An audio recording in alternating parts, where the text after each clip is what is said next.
Yo, what's up, everybody? I'm Marcus. I'm Ryan. And together, we are the Northwest Sports Fanatics. Back at you with a new video. This is a special time of the year, NFC Championship preview and predictions from who else but us. Hey, man, I'm excited about this game. This the is probably Minnesota Vikings. Right, this is probably the most excited we've been for an NFC-AFC championship matchup in I don't know how many years, really, right? Yeah, it's been a while. Two really good teams, two great defenses about to battle it out. Right. So before we get into our predictions and preview and things to watch, keys, yeah, make sure you subscribe to our channel. hit the thumbs up on this video for your boy. And we want to say thank you to all you sport fanatics out there. We just broke 9K this morning. We lit. We're lit. We're almost to 10K. So we're getting close. We're getting close to that million view mark as well. So we're going to keep putting out these videos, and we'll be doing NFL coverage all year round. Yes, sir. And the grind don't stop, man. I appreciate each and every last one of y'all. If you clicked on the video for 1 second, 5 seconds, 2 seconds, it don't matter if you subbed or if you told a friend to sub. Right. Hey, I appreciate y'all, man. Yeah, and even for those fans that have just watched one of our videos or maybe, haven't decided if they want to sub just yet, we're going to keep putting them out for you. And then you can, circulate on YouTube with everyone else that's putting out a video, and then you can make your decision if you think we're worthy or not. Hey, we do this for fun, man. We fanatics of the game, man. But we do take it serious, though, too. I do take it serious. This is our dream, you know what I mean? This isn't just necessarily just for, and shits and giggles. I like to come and get interaction from with y'all and see what y'all think, man. Right. That's what all about being a fanatic is all about. All right, so let's get into it. So we got the Minnesota Vikings versus the Philadelphia Eagles. Both teams are 14-3. Can you believe it? Hey, man, what a great year by both teams, man. Definitely Coach of the Year candidates on both sides. Right. It's going to be crazy. It's going to be at 3:40 p.m. Pacific time. Yep. And I'm just looking at my watch every I can't wait, man. I can't wait. And I was trying to get a little heads up before I made my prediction on. I had to sneak and see what the weather going to look like. Oh, absolutely. That plays a huge factor in it. So from what I've seen, it's going to be in the 40s, no wind, no rain, no snow, which is kind of unusual for this time of the year out there on the East Coast. Right. So the weather should be good, man. Yeah, and we do a lot of research. I don't think people really fully realize we read 5, 6, 7 hours a day. We don't just browse around. I mean, we really put in a lot of grind and a lot of work. You got to know what's going on, man. Right. You got to look at every factor. Every single factor is going to be key to who wins and loses this game. So let's start off with the Vikings, 14-3. We obviously saw how they won the game against the Saints, 29-24. Keenum to Diggs. That forever is going to be the Minneapolis Miracle. The miracle. Right. That's going to be in 2018, lore forever. But really, what it comes down to is both these teams have not won a Super Bowl, and they're hungry, right? Man. They are hungry. This is the closest you guys have been, both of you, in quite a while, especially for the Vikings. Right. So, I mean, we obviously know when they had Brett Favre and when they played the Saints. And then, obviously, with the Eagles, they played, I believe, the Cardinals in 2008. Not too long ago. Not too long ago. But football fans in Philly and Minnesota, it's been forever. Right. So. Yeah, they definitely want their rings. And me being a Redskin fan and being kind of closer to Eagles fans because we're in the same division, I know they hungry. Oh, you know they are. Y'all want to? They want to do that.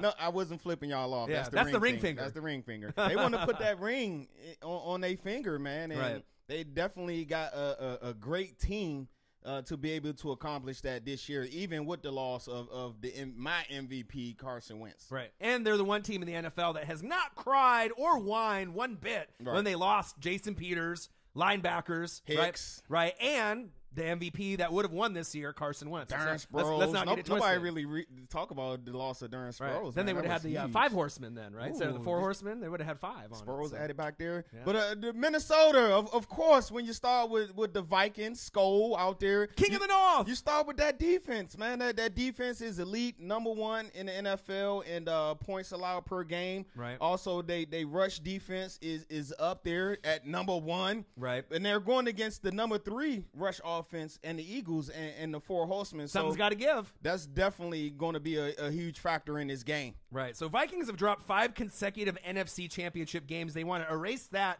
from the record books and get somewhere a little bit deeper. They're looking for their first Super Bowl trip since 1976. Ooh. Man, that's a long time ago, right? Purple PB eater. That's what that was? Yeah, absolutely. And like you mentioned, the Vikings D ranked first in points allowed in the regular season, 15.8. And between this game and the Pats and the Jags, this game more than likely will be lower scoring than the AFC championship game just because the defenses are so lit. And it's going to be a battle of field position pretty much the whole day. What are some of the keys to the game that – I know I have quite a few of them here, but what are the keys to the game for the Vikings to win in your opinion? For me, in my opinion, of course, it's going to be tough to run a ball. You can't run a ball with that Eagles elite D-line. Right. You know, they got some big bodies up there sitting on chrome. Right. So I look for them to move the ball other ways as far as like McKinnon.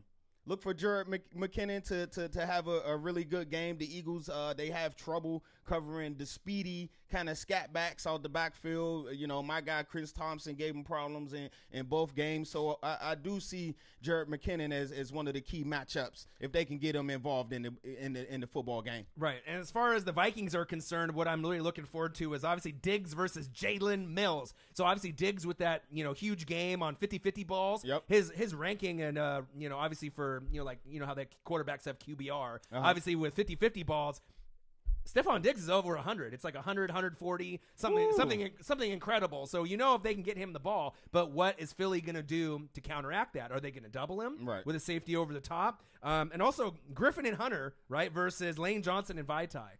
That's going to be a Big V. Big V's really going to have to step it up. Lane Johnson's always been legit, ever since out of college. So Lane Johnson is nasty. He's nasty out there too. So they're going to have to contain that. O-line play is really going to be critical for both teams because if both teams give their quarterbacks extra time to make the reads, that's going to lead to, obviously bigger plays, more first downs, and they're going to need to run block and pass block accordingly. Because if whatever 4 horsemen, right, for the Eagles, right, or obviously with McKinnon and Murray, whoever wins that matchup, based off the running backs, more than likely is going to win the game. That's going to be tough, man, because both defenses, the Vikings is 1 and the Eagles is 2, so that's going to be a big battle down there in the trenches. I'm looking at, for the Vikings, I'm looking at Trey Waynes, man. I believe he was the most targeted corner in the NFL, and that's because you got the Rhodes is closed on the other side, so they try to take a detour and go through you. Right. So it's going to be huge. I believe he's going to be matched up with Mr. Torrey Smith for much of the day. So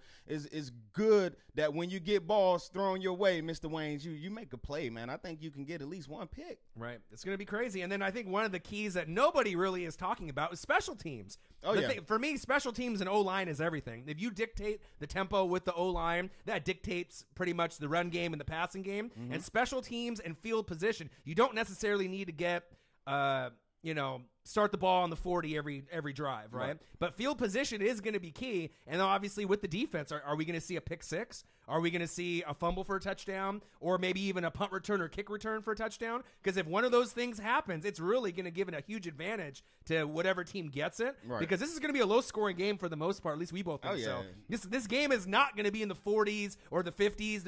Ain't going to be no 45-42. No, it ain't going to be like the Steelers and the Jags last week. And, if it does, that'll be probably the most surprising thing to anyone out there. I'd be really surprised. But, man, it's going to be a crazy game. But that's pretty much what I feel as far as the Vikings are concerned. You have anything else for the Vikings? Yeah, just the Vikings, their O-line, they got to bring that A game, man. You're going against Cox, Curry, Graham, Long, Barnett. So they got a whole arsenal that they're going to throw at that Vikings O-line. The last thing I want to mention about the Vikings is the way that their team is built with Zimmer and the coaching staff. Right. With the Vikings, Case Keenum versus Nick Foles, it's something that the media likes to talk about a lot. The Vikings can win the game, and even if they win this game and go to the Super Bowl, they can win the game without Keenum playing great, right? But Foles, they can't.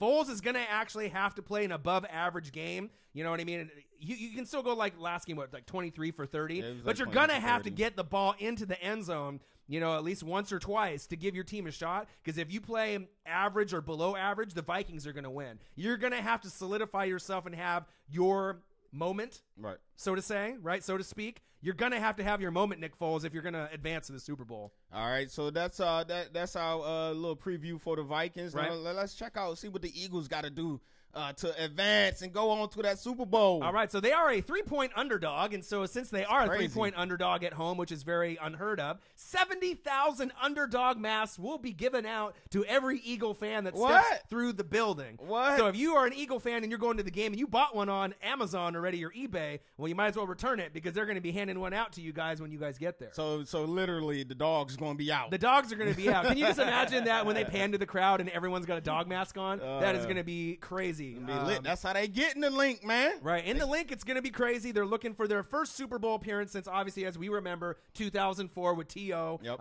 They're 14-3 this year. You beat the Falcons 15-10. And their resiliency, what can you say? When they were in the red zone, the Falcons, right, when you're down 15-10, right, most people thought the Falcons were going to win that game. Julio for the win. Right, that somehow, some way, you're that close within the 10, 20-yard line, a couple plays, and then you're in and you win. But the Eagles' defense was resilient. They found a way to win. Yep. You know, I wouldn't necessarily say it was luck, but they found a way, even though it may have not been pretty. But they're going to have to come up with something a little bit bigger because this team, obviously with the Vikings, is a little bit more well-rounded than the Falcons. Yeah, man. For me, like I said, it's that the number one rush defense and the Eagles got the number 3 rush offense. So the 4 horsemen, they're going to have to come to play. And I'm looking at Jay Ajayi. He's my wild card. One of my wild cards for the Eagles for this game. He needs to play, and he needs to play well. He needs to have a big game, not only being the bruiser that we know he is running the ball, but I think like last game, he caught a couple of screen passes against the Falcons. He's going to need a couple of those as well. Right. For me, with the key with the running backs and the 4 horsemen, I like Corey Clement the best. I think he's your wild card? That's the wild card. I would implement him, and if you're not going to implement him in the running game and you want to give it with the Ajayi and Blunt, kind of that powerhouse, the more stronger backs. Right. But my problem is when you give those guys those touches, you're going to fumble. You know what I mean? Because Minnesota is going to hit you hard, and Ajayi already has kind of problems as being a fumbler a little bit. Hey. A little bit. You know what I mean? And so, I mean, I like what he does, once he gets past the first, line of defense. Right. He can spin, he can jump, he can get you those extra yards. But when he does that, sometimes that leads to fumbles, and he's going to have a clean game in this game. Because if you get the ball first and he fumbles within the first drive, and you give the Vikings the ball, on the 30 or 40, right, it's only going to take them a couple plays to get a field goal or score. And for me, the Eagles scoring first is a must.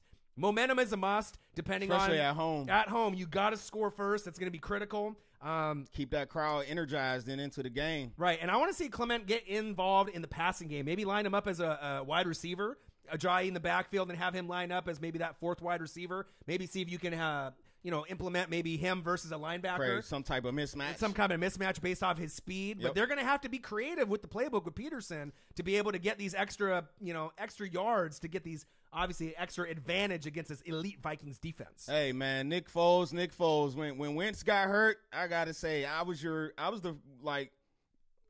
of the people that believed in you, right, that said, oh, they'll be all right. You got Nick Foles. Nick Foles is not bad. He can do this. He can do that. He just don't lose the games. Right. Hey, that's out the window now, Nick Foles, man. It's time to take the training wheels off. He had, 4 or 5 games to get up to speed. We need a huge game from you, man, if we're going to get to that chip. Right. If we're going to move on to the next game of the Super Bowl, we definitely need you not to turn the ball over, but we definitely need you to make a lot more plays. Right, and their points have dropped, the Eagles, from 31.1 to 22.7, which is kind of a no-brainer. Obviously, right, Wentz and Foles are on 2 totally different levels. And I think, like I said, the real key for a lot of people in this matchup, you have home field advantage, right? But if Wentz and Peters were there, right, a lot of the people that were going for the Vikings would probably switch their opinion and go to the Eagles, right, because just how they played all year. But it's going to be a hell of a game. I mean, like I said, there's some really key matchups here. Definitely is. But Eagles are going to have to score first. They're going to have to limit their turnovers. And like I said, especially with their running backs. Their running backs cannot fumble, and they're going to have to get in the end zone with one of their running backs or multiple at least once or twice, because if they're not able to get it in with the passing game with Foles, they're going to have to get points somewhere. It's either going to be through the running game, special teams, or defense. And I know Malcolm Jenkins is going to play good, and it wouldn't surprise me. I like Michael Jenkins. It wouldn't surprise me if Case Keenum tries to go to Kyle Rudolph and Malcolm Jenkins maybe sneaks up and gets a pick. Now it just depends on how far he can go with that pick. Right. But if you get a special teams or a pick six or a fumble for a touchdown, that could be the difference. Eagles, when they playing well, they good for one of those. Right. So, I mean, if you get special teams, right, punt return, kick return for touchdown, fumble for a touchdown, or a pick six, whoever gets that could be the difference between winning and losing this NFC Championship game. Also, that O-line, man, Big V, Lane Johnson, you got to protect. But they also got the best man. Center, arguably, in the league with Kelsey. Yeah, and they got to protect my guy because they going up against Big Robinson, Big Linval. Griffin, he had 13 sacks this year. So the Vikings D-line is elite as well. But then you look at the matchups, probably Jeffrey versus Rhodes, Torrey Smith versus Trey Waynes, Ertz versus Harrison Smith or Sendejo. The matchup I'm worried about is Aguilar versus the OG Newman or Mackenzie Alexander. Aguilar, we need you to step up. We need you to play big. We need you to win that matchup. We need at least 6 receptions for 70 to 90 yards, and we need you to get in the end zone, and we'll see the AFC winner in the Super Bowl. Yep, absolutely. So we want to go through our predictions? Yes, sir. This was tough, man. Like I said, I've been going back and forth, because, I mean, there's home field advantage, the underdog mass, playing in the grass, and then you got Minnesota's with their elite defense as well, player for player, how they've played. Is there going to be an emotional letdown after Stephon Diggs play? Big game, big play. Because sometimes that happens after you have a huge play, something that hasn't happened for your franchise in many years. That next game, what happens? Sometimes you come out flat. A little flat. So we'll have to see how it plays out. So you want to do your prediction first or me? I can do my prediction, right, man. A lot of sleepless nights thinking about this. Me too. And we're not biased towards any teams either. This is just kind of, I love the Vikings. I love Skull. I love what y'all have done this year. It's just a tough one. I'm a loyal guy. Loyalty is real huge for me.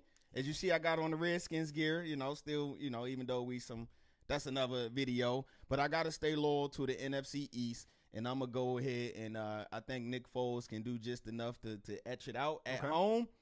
I'm picking the Eagles 20-17. 2017. Okay, so with me, Zach H. He's one of our best Eagles. Zach H., what up, bro? These are one of our best Eagles fanatics, obviously, out there. And then we got a lot of, fan base from our Skull and King of the North. I love y'all. Don't be mad at me, man. Yeah, either side, like I said, everyone is going to have their opinion. Bottom line is, I think this game is going to be closer than people think. Yeah. It is going to be lower scoring. And like I said, I've been kind of flip-flopping either way. I'm just trying to think of, because normally for me, it's defense wins championships. Yep. Home field advantage is real. But sometimes you have to look at an overall product and who you trust more and what you think is going to happen. But the real thing for me every year when I talk to Marcus is I look for the extra motivation. Sometimes there's a guy on the team that has cancer. Sometimes it's a guy like Ray Lewis that's going to be retiring. And the extra fight. The extra fight, so they juice up for him. What's the one thing that's the extra advantage this year, right, than in past years? Where's the Super Bowl being played this year? Oh, it's in Soda. It's in Minnesota. All right? So if Minnesota is this deep and they're this close, you know what I mean? That's that extra motivation. So I think that might be it. So Zach H., don't hate me now. All right? but I think both teams are going to score, let's say, for me, I feel 2 touchdowns for the Eagles, and I think 2 field goals. So I feel they'll get about 20 points, right? But I think with the game and the momentum, the way it's going to go, I think you'll get 2 touchdowns for the Vikings, but I think you're going to get that 3rd field goal. If this game goes to overtime, it wouldn't surprise me. I know games typically don't go into overtime in NFC or AFC championship games, but I got the Vikings squeaking it out barely, 23-20 in a thriller, but I kind of have that same feeling, 2017, 23-20. It's going to be within 3 to 4 points, whoever wins, and I believe it's going to be under 25 points in general.